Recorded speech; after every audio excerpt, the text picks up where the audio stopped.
This is our 550 gallon water tank that we have installed. This we just put in last year. Previously we only used the 400 gallon stainless steel milk tank. We added this as a secondary supply tank. We never have to worry about running out of water, but it's just nice to have extra on hand. So that is fed by this spring box, which just filters out a lot of the sediment, so the water runs into that, sediment settles to the bottom, line runs out, there's an overflow, that runs down, fills the bulk tank. And then this line, we have one line filling this one, and then right now we have that tank shut off for the winter, and it feeds over. So now both springs, there's this spring and there's another spring over there on the right in the distance that feeds the stainless tank, so we don't have to worry about freezing in the winter time. And this feeds up. We have it connected. It's all buried. I should have videotaped the footage of when we redid the spring. That connects in. There's an 1.5 inch PVC line that it adapts to. That line goes under the ground here and feeds into here, where we have, this is a natural spring that broke out through the ground. So we dug down to the root of the spring, built a concrete retaining wall in there that retains the water, and we have the PVC that comes in through the bottom of the concrete. This little riser pipe is the flush, back flush, so whenever we want to clean it, we can pour bleach down there, flush the whole system and clean it. But we have the retaining wall, and then over top of that we just have the small washed rock that we poured in. So the water fills up, goes through the rock, and then on top of that we do have a rubber membrane that we kind of dug back into this little bank, so it will prevent essentially all of the rainwater and runoff water from entering into the spring. It's a few feet under the ground there, so the rainwater will just wash off, run down the top here and down the hill. Some of the water does leak out around the spring a little bit, but we're capturing the majority of it. Even in the driest part of summer, we still, just this spring alone, get probably 2.5 to 3 gallons a minute, and the same with the other spring. So we're getting, in the driest part of the season, 5 gallons a minute year round. We have the bulk tank. We've had this for 40 years. The old system have never run out of water, so there's never been any concern of having to worry about running out of water. And up above this spring, eventually there is another spring way up the hill there that we're working on developing. So I'll head up there and show you the new spring. That'll just be an extra water source as a backup, and it'll help supply the new cabin that we're building. So it's kind of just one more way to guarantee that we'll never run out of fresh drinking water.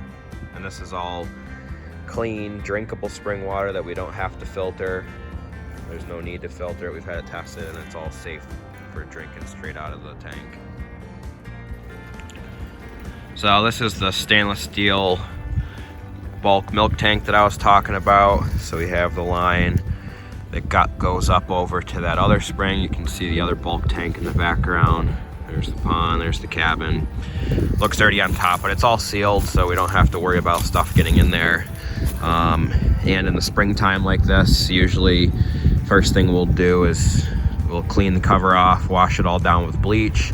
We'll take the lids off, we'll drain the whole tank, scrub the whole thing down with bleach, let the system flush for a few days to wash any residue out, and then we'll let it fill back up. So we do an annual cleaning of the tank anyways, but right now you can see the tank's full, running out the overflow.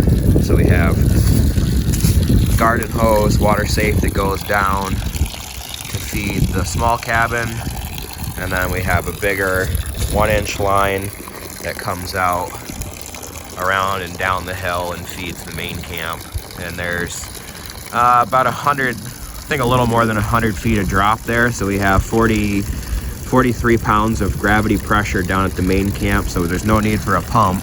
It's all gravity fed system, which is really nice. So there's Obviously we're off grid, so there's no need for a pump system. That pumps really draw the most electricity from what I've heard of most off-grid situations. So now we don't have any issue, just all gravity fed, so we don't have to worry about that.